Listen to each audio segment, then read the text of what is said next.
¿Qué tal? Bienvenidos a una nueva cita con toda la actualidad parlamentaria. Esta semana, en nuestro tiempo de entrevista, siguiendo con la ronda de portavoces, nos acompaña Luis Campos de Nueva Canarias, uno de los partidos que forman parte del pacto de gobierno. Él nos ha adelantado, entre otros titulares, que este año no habrá subida de impuestos. No toca en este instante. Nosotros nunca hemos tenido miedo a decirle claro a la ciudadanía que en ocasiones hay que elevar la presión fiscal fundamentalmente a los que más tienen para poder tener los servicios públicos esenciales que Canarias merece y que Canarias necesita. En este instante lo que sí que no toca tampoco es bajar. Pues no habrá ajuste fiscal, pero sí presupuestos. El Gobierno ha insistido en que Canarias contará con ese proyecto de ley en pocos días y el objetivo es no tener que recurrir al endeudamiento. Y el Parlamento ha dado luz verde al segundo pago del ingreso canario de emergencia, una ayuda para quienes no perciben ninguna otra desde el mes de marzo. Este ingreso llegará a unas 16.000 personas.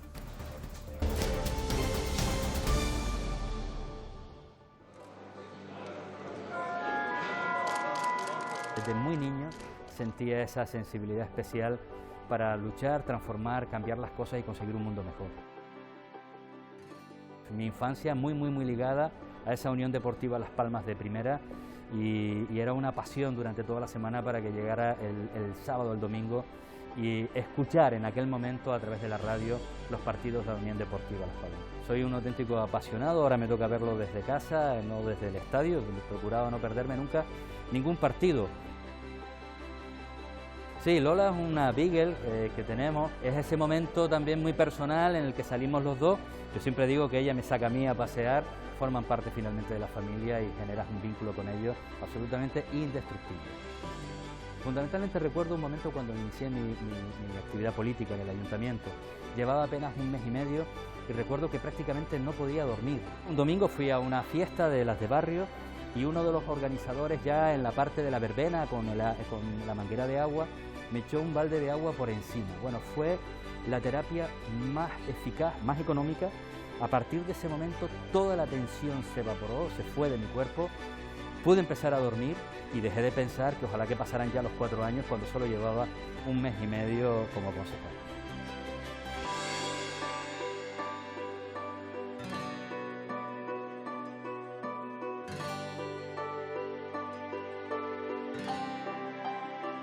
Pues estamos a mitad de octubre y una de las primeras tareas que tiene el Parlamento, también el Gobierno, es la aprobación de los presupuestos. Ustedes además están a punto ya de negociar también los presupuestos del Estado.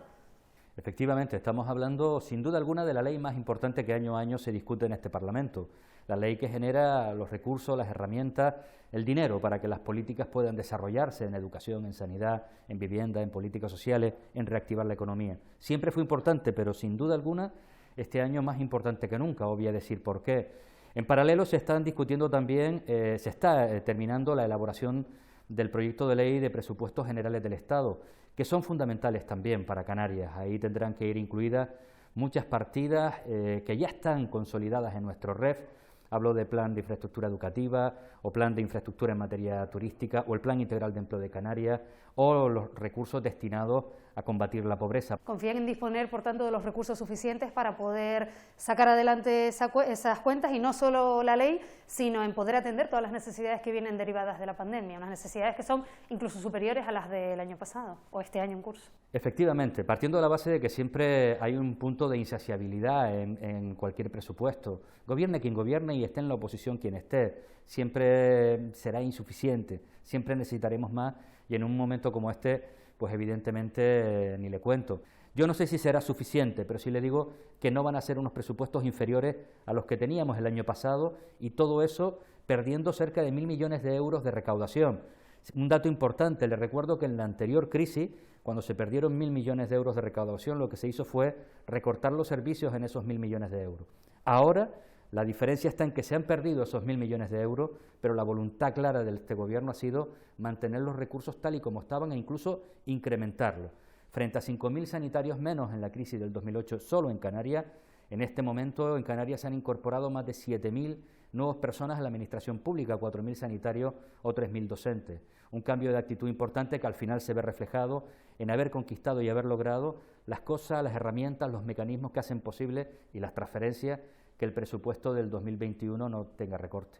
Apoyo del Estado, apoyo de Europa, todo eso se va a incluir dentro de esta ley de presupuestos.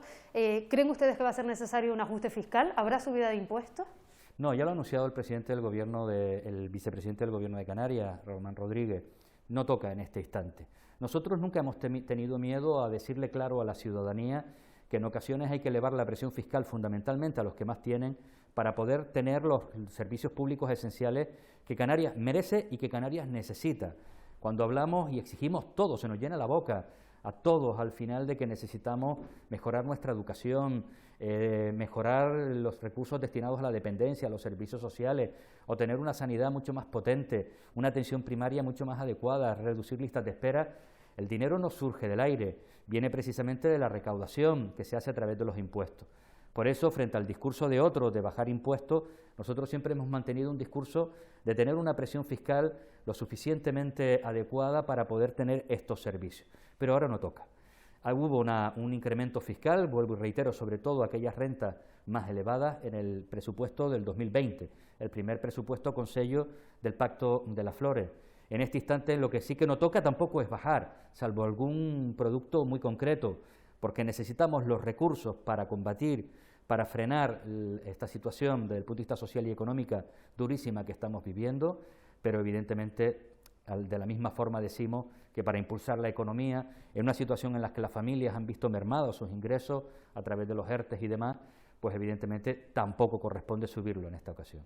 Para reactivar el sector turístico, que al final es el principal motor de Canarias, lo primero es bajar los contagios en las islas, pero después a la hora de impulsarlo también se ha insistido mucho en los famosos corredores seguros, esos test en los aeropuertos, test en origen, test en destino. La semana pasada hubo un anuncio de que parecía que se iban a llevar a cabo esos test en los aeropuertos. Nos hemos desayunado esta semana con la noticia de que AENA no cede espacio. ¿Qué va a pasar con esto? Nueva Canarias ha sido clara desde el primer instante. Era necesario generar todas las condiciones en un territorio que depende tanto del turismo, en el que además somos primera potencia mundial desde el punto de vista de esa actividad, en generar las condiciones para que la gente, con todas las incertidumbres que hay, finalmente ante la decisión, finalmente de ir a un destino u otro, eligiera Canarias. Y en ese sentido hemos exigido desde los primeros meses la necesidad de los test en origen. Pero aquí era fundamental la posición de la Unión Europea. No puedes hacerlo de manera unilateral. De manera unilateral, en todo caso, puedes tomar la decisión de hacer los test en destino, pero en este sentido queda un poco coja toda esta situación. Hay en los últimos tiempos movimientos que avanzan en esa línea, esas reuniones con distintos países para generar los corredores seguros, avanzan de manera importante. La actitud de AENA, una vez más, no la compartimos. Vamos a seguir trabajando, vamos a seguir combatiendo esa actitud y si no fuera posible ahí, ubicaríamos otros espacios para generar, como vuelvo y reitero, las condiciones desde el punto de vista sanitario, las condiciones desde el punto de vista de trasladar seguridad a quienes nos visitan y a quienes aquí vivimos, lo más amplias posibles para poco a poco ir recuperando nuestra actividad económica. Si no fuera en los aeropuertos, ¿dónde le parecería oportuno llevar a cabo esos test? Hemos visto cómo en distintas ciudades se han ido ubicando espacios cercanos a los hospitales a través de carpas o habilitando, en el caso también de Las Palmas de Gran Canaria, por poner un ejemplo, en el entorno del Elder y Miller, pues los edificios, espacios, puntos ubicados. Tendríamos que intentar buscar alternativas, pero creo que lo que se trata es de convencer a AENA, que además vive fundamentalmente desde la actividad aérea, que la conectividad, que el número de pasajeros, en definitiva, que la gente que utiliza el espacio que gestiona AENA va a incrementar en la medida en que se generen todas las condiciones desde el punto de vista sanitario. Por tanto, creo que se trata de sentarse, de negociar y de llegar a acuerdos y estoy convencido que vamos a lograr. Con esta situación derivada de la pandemia se ha puesto otra vez de relieve la necesidad o no de diversificar el modelo económico de Canarias. Hace pocos días Bruselas recomendaba a España que en las aguas canarias se comenzara a explorar la posibilidad de extraer metales tipo cobalto y demás. ¿Qué opina usted de esta posibilidad como otra vía de negocio? Yo comenté en una ocasión, hay un dicho muy canario y yo lo he trasladado al Parlamento porque en los 5 años que llevo, una de las cuestiones que más he escuchado en este Parlamento es hablar de la internacionalización y decía en tono de broma que cada vez que se habla de internacionalización en este Parlamento muere un baifo, ¿no? Lo digo porque se ha hablado tantas veces de esta cuestión y tan pocas hemos sido capaces de trasladar medidas concretas, específicas, que es difícil, pero estamos ahora obligados. En cuanto al planteamiento de la Unión Europea, estamos hablando de una cuestión que ya fue muy controvertida y que además les recuerdo que está en un momento de especial tensión precisamente por el afán expansionista de Marruecos sobre la delimitación de las aguas territoriales, que también combatimos de manera clara. Por tanto, precisamente no creo que ese sea la diversificación de la economía canaria. Eso puede tener mucho más interés para los propios intereses de la Unión Europea de depender menos del exterior en cuanto a recursos que pueden ser estratégicos, pero intuyo que poco se va a ver beneficiada la economía canaria y la diversificación de la misma.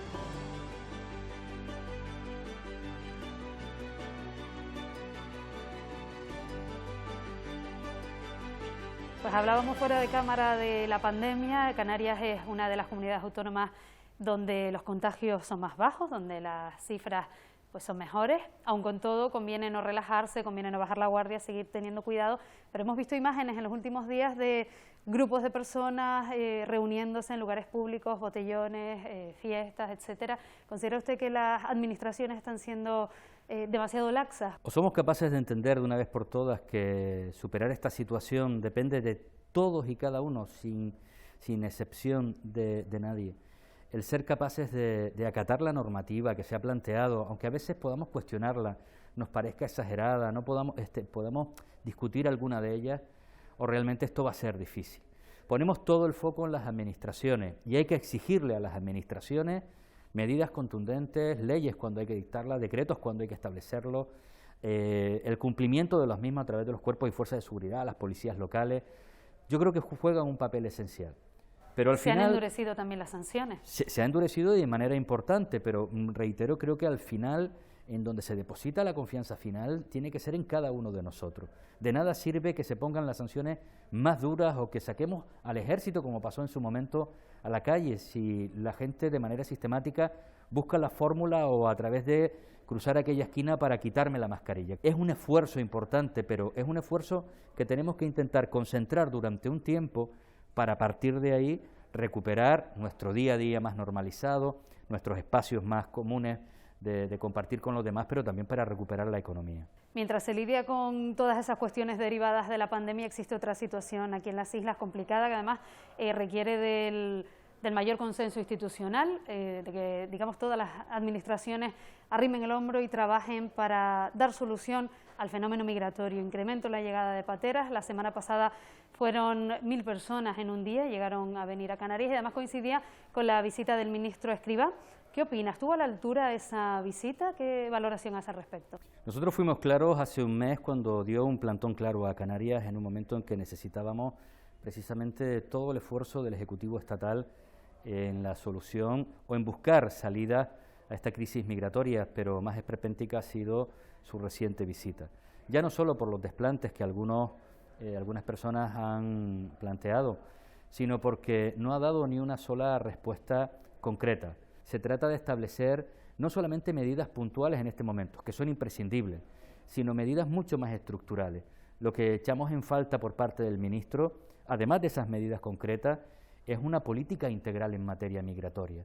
Esto no se trata solo de decir que al final vamos a ceder una estación militar, por cierto, abandonada de hace un par de décadas, con lo cual no va a estar disponible ni en un mes, ni en 3, ni probablemente en 6.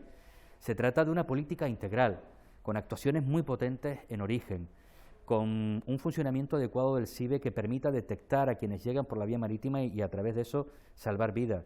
Se trata de espacios de acogida en condiciones, pero hemos tenido más de un año para intentar tener estos espacios, como digo, en condiciones. Y un elemento fundamental, la derivación al resto del territorio peninsular. Prácticamente ni el primero ni el segundo, ni este último, el de la derivación, de cada uno de esos elementos propios de una política migratoria, estuvieron presentes en sus palabras.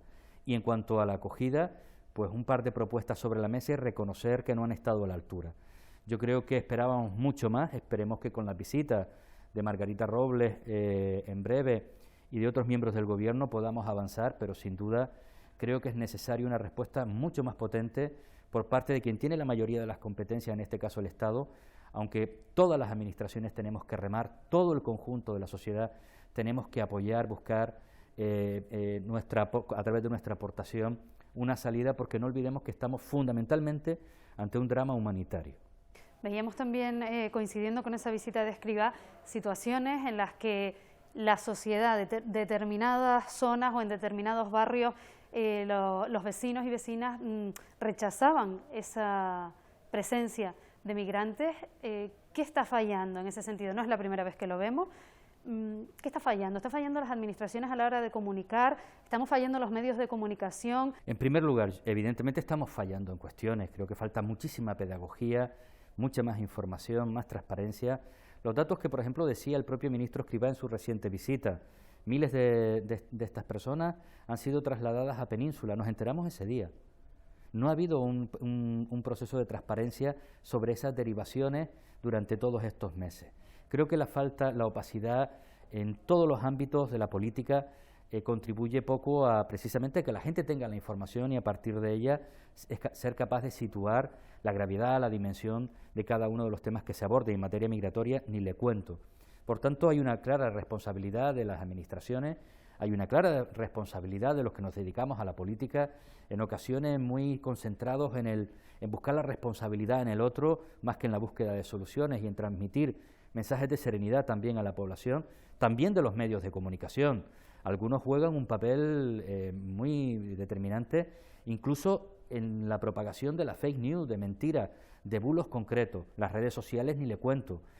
Por tanto, todos tenemos un porcentaje de responsabilidad. Ahora bien, yo nunca voy a justificar declaraciones que son, desde mi punto de vista, absolutamente imperdonables. Es decir, declaraciones racistas.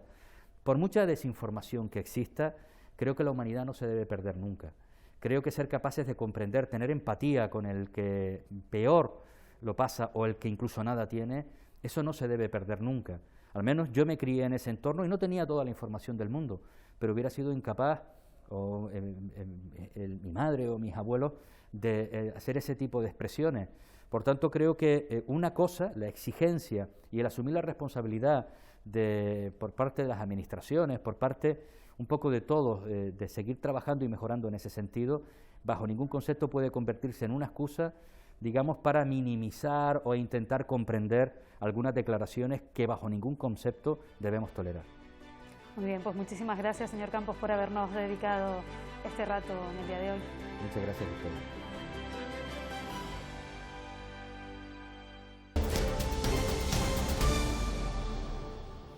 El presidente de Canarias ha insistido nuevamente en que habrá presupuestos autonómicos de 2021 y además con una certidumbre económica clara. Torres ha aprovechado para invitar a los partidos que aún no han firmado el plan de reactivación económica a que se sumen al acuerdo. El pleno para debatirlo, por cierto, se celebrará este jueves.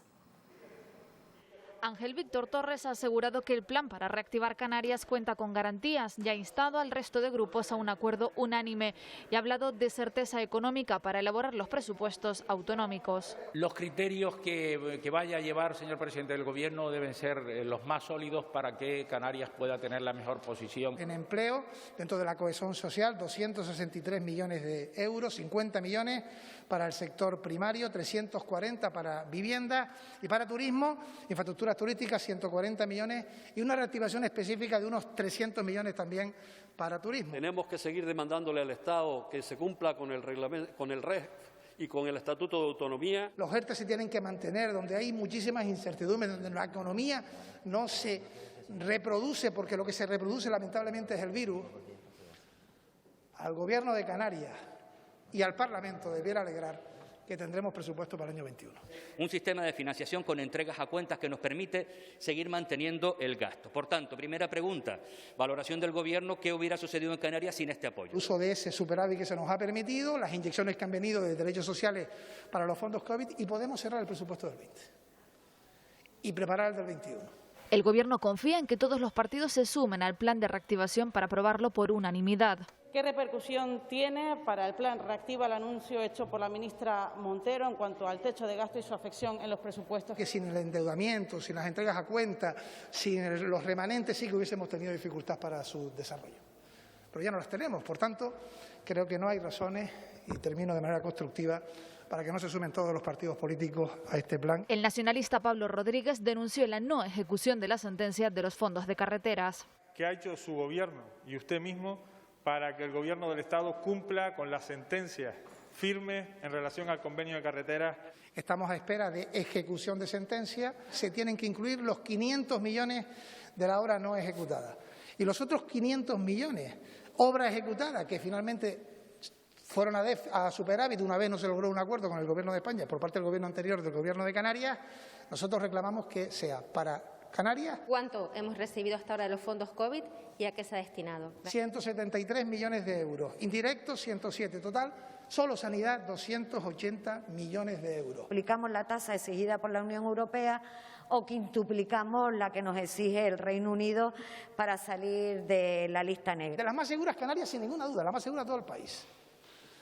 Y junto a ello, habla usted de países que han puesto test en los aeropuertos y los han quitado. Nosotros estamos justamente haciendo nuestro trabajo. El presidente aseguró que Canarias es en estos momentos la zona más segura del país. Tras 7 meses luchando contra el coronavirus, el esfuerzo está haciendo mella en el personal sanitario. De eso es consciente el consejero del área, que así lo ha reconocido esta semana y se ha mostrado dispuesto a contratar a más personal, no solo para atender la pandemia, sino el resto de patologías cuyas citas y pruebas tuvieron que verse interrumpidas principalmente durante el estado de alarma. Aunque Blas Trujillo ha asegurado que tras las 4.000 contrataciones que ya se han hecho, no es sencillo encontrar a más personal. No hay profesionales en el mercado, como saben ustedes, los buscamos. Si queremos hacer más cosas, necesitamos más medios humanos. Y nosotros estamos dispuestos a contratarlos y, como comentaba alguien por ahí, a consolidarlos. La evolución que van teniendo los datos epidemiológicos en Canarias ha hecho que los principales países emisores de turistas comiencen poco a poco a levantar sus restricciones, una decisión que de momento Alemania ha retrasado una semana más. A pesar de eso, el mayor tour operador del país, TUI, ha seguido con sus viajes a las islas, algo que la consejera de Turismo, Yaiza Castilla, ha valorado en la sesión plenaria. Que prevé que en una semana, a lo sumo 2, Alemania levante la advertencia de los viajes a Canarias. Se haya aventurado con el proyecto piloto precisamente de reanudar conexiones con las islas. El primario está considerado uno de los sectores estratégicos para relanzar la economía tras la crisis derivada de la pandemia. Sobre la manera de hacerlo ha hablado en comisión la titular del área, Alicia Van Ostende. Y también hay políticas indirectas, como son eso AIEM, que ya se aprobó para que empiece el año que viene, el 1 de enero, donde se protegen la producción agrícola, pero también la agroindustrial de Canarias, y también con esos programas como el régimen específico de abastecimiento, que tiene partidas específicas para la industria agroalimentaria, para la importación de insumos necesarios para la industria alimentaria. Canarias no recurrirá a la deuda para elaborar los presupuestos autonómicos del próximo año. Así lo ha anunciado el vicepresidente y consejero de Hacienda, Román Rodríguez, quien cree que con el uso del superávit y del remanente y también con los fondos estatales y europeos, Canarias podrá tener unas cuentas expansivas sin llegar a endeudarse. Nueva Canarias celebra las medidas fiscales y financieras aprobadas por el Estado porque allanan el camino, dicen, para tener presupuestos autonómicos para 2021. Unos compromisos que dan la oportunidad a Canarias que cuente en el 2021 con unos presupuestos sin recortes de los servicios públicos y sin recortes de la inversión. No solo no habrá recortes, algo que gusta al resto de grupos que sustenta al Ejecutivo, sino que las cuentas serán expansivas según el Gobierno. Me parece absolutamente, en el momento en el que vive Canarias, coherente y una apuesta de verdad seria. Este futuro presupuesto parece que tenemos más certezas económicas incluso que en los anteriores, a pesar de toda la incertidumbre que hay. Tenemos la arquitectura suficiente para hacer los mejores presupuestos posibles porque es la oportunidad que tenemos para construir una Canarias mejor para el futuro. Sin embargo, la oposición no está convencida. Los nacionalistas aguardan por la letra pequeña de las concesiones del Estado. Se ha visto el baile de cifras de las notas oficiales y del plan presentado por el Gobierno de España, de las mismas cantidades, señor consejero. Es para preocuparse. Ciudadanos no ve motivos para tanto optimismo. El hecho de que las comunidades autónomas vayan a contar en 2021 con los mismos recursos que en 2020 no supone ningún alivio especial para Canarias, teniendo en cuenta el déficit de recursos que sufrimos desde hace años por una mala negociación del sistema de financiación. Y el PP desconfía del Gobierno. No solo están dejando atrás a miles de canarios, sino que su pasividad y su ineficiencia se está llevando por delante a las familias y a la economía de Canarias. a nuestro sector turístico. El Ejecutivo ha anunciado que no recurrirá a la deuda para elaborar las cuentas. Creo que hay condiciones para, si utilizamos las transferencias del Estado, los fondos europeos y si utilizamos nuestros propios superávit, no vamos a recurrir a la deuda del año 21. Previsiblemente el proyecto de ley de presupuestos llegará a final de este mes al Parlamento. Pues para que Canarias disponga de liquidez suficiente, las transferencias del Estado son importantes y en ese sentido el Parlamento ha acordado por unanimidad exigir al Gobierno español que cumpla con el régimen económico y fiscal y que se amplíen los plazos para la reserva de inversiones y la zona especial canaria, plazos que expiran a final de este año. El Parlamento salva sus diferencias y a base de enmiendas todos los grupos han apoyado una moción inicial de los nacionalistas para exigir al Gobierno español que cumpla con Canarias. Que se respeten las partidas del REF, el plan de lucha contra la pobreza, el plan integral de empleo, los planes de infraestructuras turísticas, los planes de infraestructuras educativas. Este voto favorable no implica un apoyo explícito al plan de reactivación de Canarias hasta que dicho plan sea debatido oportunamente en este Parlamento. Este Gobierno de Canarias es un gobierno blando con el Gobierno de España a la hora de reclamar lo que nos debe y lo que nos corresponde, y que el Gobierno de Pedro Sánchez y Pablo Iglesias abandonan a Canarias. La moción exige el cumplimiento del REF para afrontar especialmente el impacto negativo de la pandemia. Siempre lo hemos defendido, que el Estado en sus próximos presupuestos incluya las partidas del REF y de las competencias del Estatuto de Autonomía, además de las cantidades de los convenios pendientes. Centramos sobre todo la exigencia en que el régimen económico y fiscal y de manera especial la RIC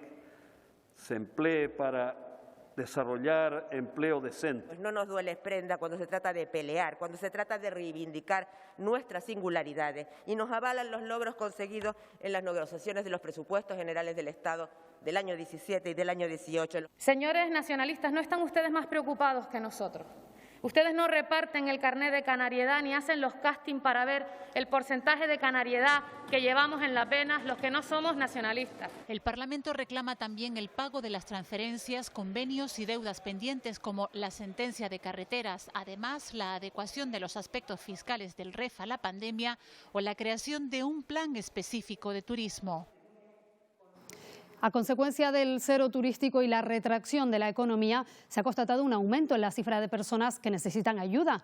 Por eso, en las próximas semanas se va a proceder al segundo pago del ingreso canario de emergencia, al que el Pleno ha dado ya su aprobación. Es una ayuda que oscilará entre los 367 y los 478 euros en función de cómo sea cada unidad familiar.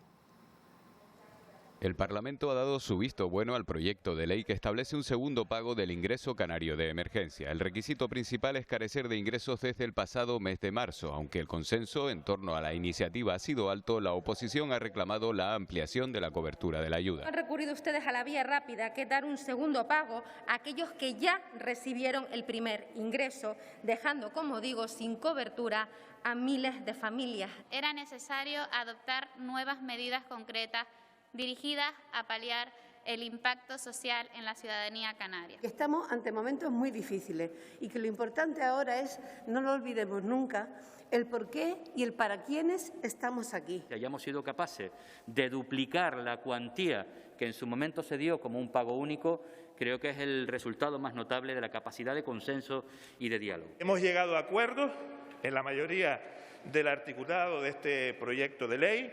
Han sido pocos los desencuentros. Este ingreso solo llegó a unas 28.000 familias. ¿Dónde ha quedado el resto?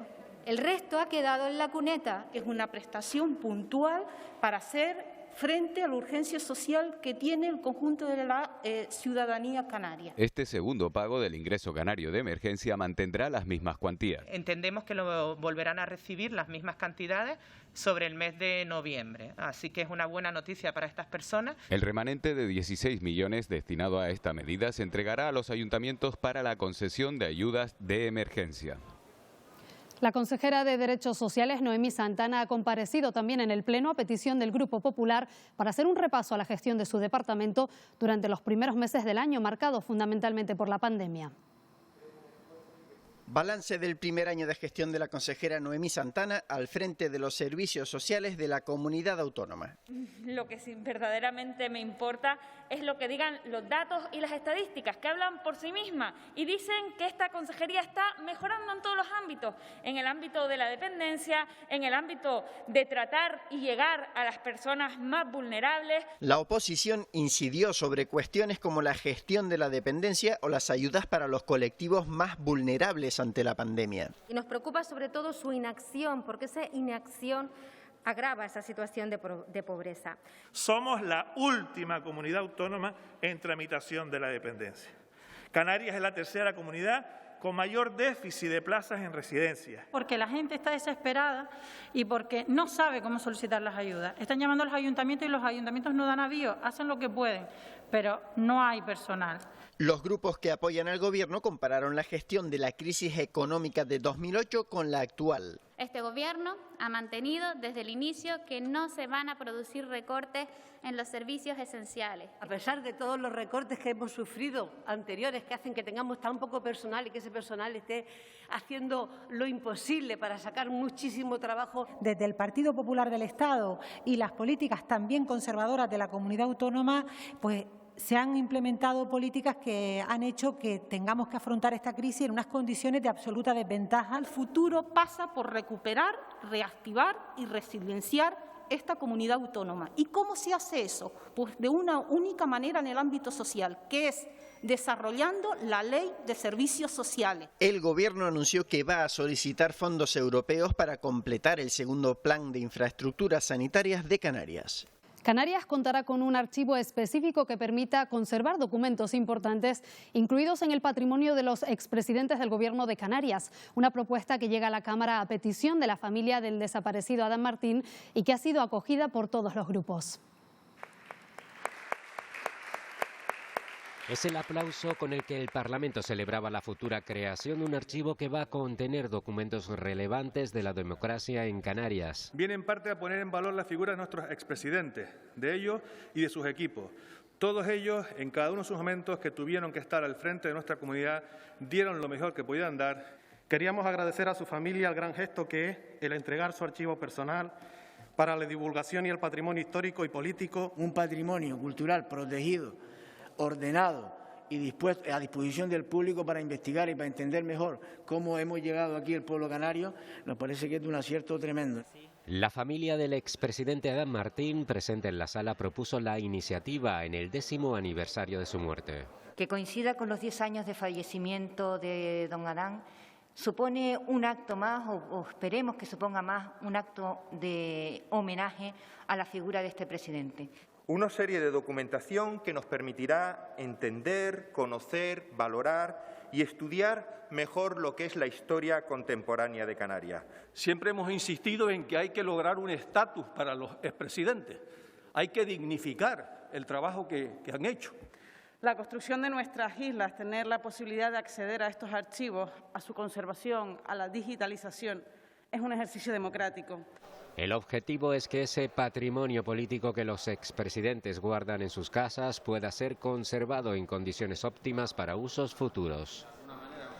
Hablamos ahora de transparencia porque tan solo 1 de cada 20 entidades públicas no ha rendido cuentas sobre ese aspecto este año. En total, 14 de las 336 entidades públicas no han presentado su declaración de transparencia. Además, por primera vez se ha emplazado a presentarla a las entidades que han sido subvencionadas con más de 60.000 euros del Gobierno de Canarias. Hasta el 23 de octubre, las empresas que consideren que merecen una puntuación mayor pueden presentar sus alegaciones.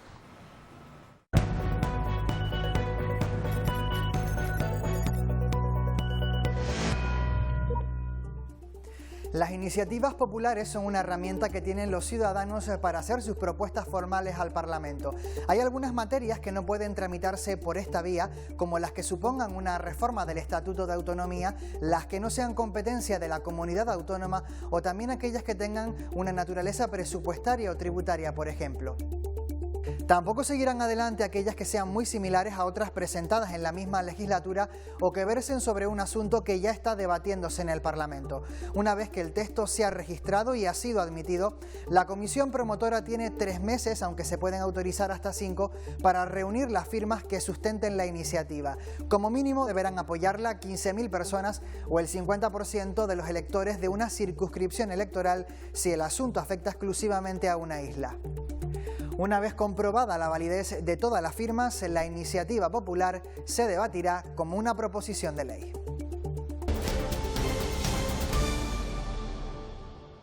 El Parlamento reanuda las exposiciones y lo hace con una que refleja el trabajo del Ejército. Seguro que recuerdan el momento durante el estado de alarma en el que las Fuerzas Armadas colaboraron en la contención de la pandemia, pues se llamó Operación Balmis. Desde marzo a junio el Ejército de Tierra desplegó a más de 18.000 militares en Canarias. Se realizaron casi 300 desinfecciones, 800 patrullas y más de un centenar de servicios de apoyo a los cuerpos y fuerzas de seguridad del Estado. Esta exposición que están viendo en imagen podrá visitarse hasta el próximo 30 de octubre. Y hoy queremos despedirnos enseñándoles un gran lienzo que luce en una de las entradas del Salón de Plenos. Vean.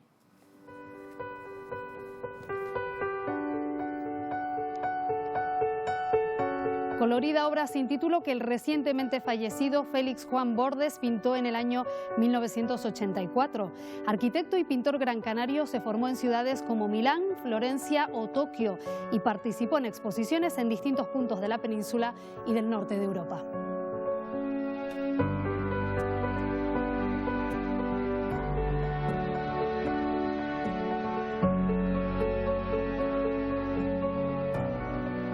Aquí terminamos, volvemos el próximo domingo, pero recuerden que pueden seguir informados en los telenoticias a través de nuestra página web rtvc.es y también en nuestras redes sociales. Que tengan una muy feliz semana. Adiós.